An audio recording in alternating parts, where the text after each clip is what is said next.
Leur dignité, c'est de travailler. Bien sûr, ouais. Est-ce qu'il y en a qui sont choqués d'être subventionnés par la PAC, par le Alors, gouvernement? ouais, moi, j'ai pas vu un seul. Enfin, il n'y a aucun éleveur qui m'a dit je suis content de toucher la PAC. Hein.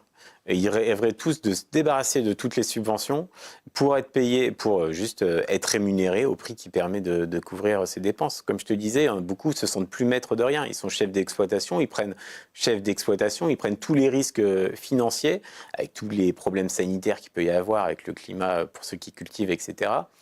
Mais ils ne peuvent pas y arriver. Concernant les subventions, il y a un chiffre qui est incroyable, qui vient d'études économie, la revue Économie rurale.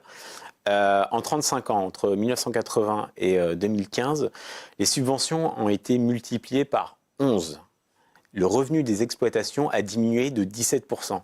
Qu'est-ce que ça veut dire? Ça veut dire que l'argent des subventions, il atterrit bien dans les fermes, mais il est aspiré immédiatement par l'amont et par l'aval.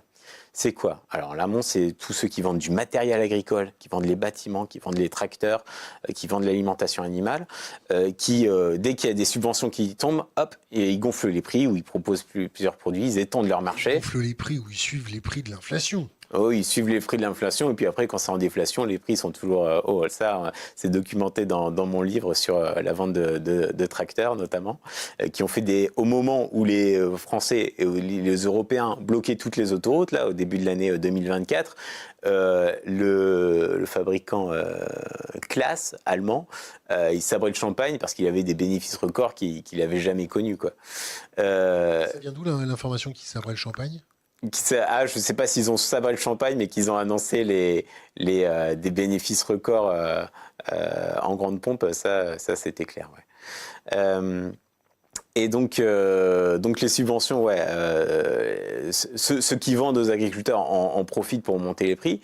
Et ceux qui achètent, ils disent, bah, vous avez touché des subventions, donc vous pouvez faire un effort, etc. On n'est pas obligé de vous suivre, ça compense la perte quelque part. Et donc c'est pour ça que les subventions, elles tombent, mais en fait, elles vont pas dans la poche des agriculteurs. Et ça, c'est insupportable pour eux, parce qu'ils sont souvent accusés de dire, écoutez, on vous donne plus de 9 milliards par an, c'est plus que le budget du ministère de l'Agriculture, et vous vous plaignez. Mais voilà, l'explication, c'est pas eux qui la touchent.